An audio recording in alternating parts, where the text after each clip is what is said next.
and lots of other breaking foreign news, really. The United States is pulling all its diplomats out of Syria. The Syrian embassy is being closed and all the diplomats are getting out of there. Obama says, headline from the Associated Press, Obama, Syria can be solved without military action.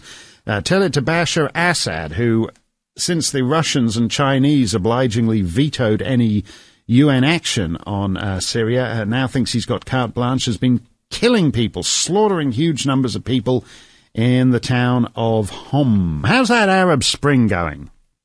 It's going gangbusters. A Libyan militia has been, this is the new free post-Gaddafi Libya, one of Libya's many new militias detained and questioned to death a former ambassador to France. Omar Brebesh, a career diplomat who was cultural attaché in Paris, was brought in for routine questioning in Tripoli. His body then turned up a few hours later at a hospital in Zintan. The photographs of his body revealed welts and extensive bruising on the abdomen, lacerations on both legs, and a large wound on the sole of the left foot. Some of his toenails appear to have been removed. That's life in the new post-Gaddafi Libya. How are things going Arab Spring-wise in Egypt? Egypt defies United States by setting trial for 19 Americans on criminal charges.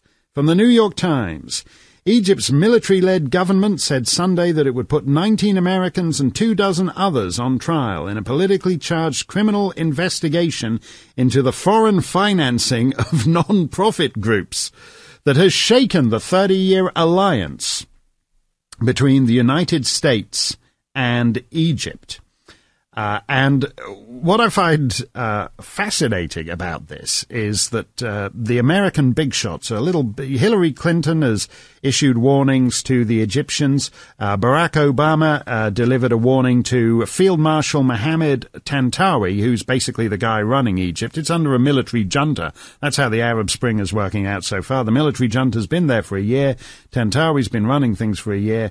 Obama sent him a letter 2 weeks ago warning him not to put the Americans on trial. 40 members of Congress have sent letters making the same threat. The days of blank checks are over, Senator Patrick J. Leahy of Vermont, the Democrat who chairs the spending panel overseeing the aid to Egypt, said in a speech in the United States Senate on Friday. And you know what the Egyptians say? Nuts, take your money. If it's a choice between putting these 19 Americans on trial or getting a big check from the United States government, we don't want the check from the United States government. We'd rather put these guys on trial. We are watching before our eyes the building of the post-Western Middle East, the post-American Middle East, and in Libya and in Egypt. In Libya, the guys we sent U.S. airplanes and the rest of NATO in to help have just tortured an ambassador to death. And in Egypt, the regime that we dismantled, Mubarak, the successor regime, has now put 19 Americans on trial for funding a non-profit group. It's a beautiful thing, the Arab Spring.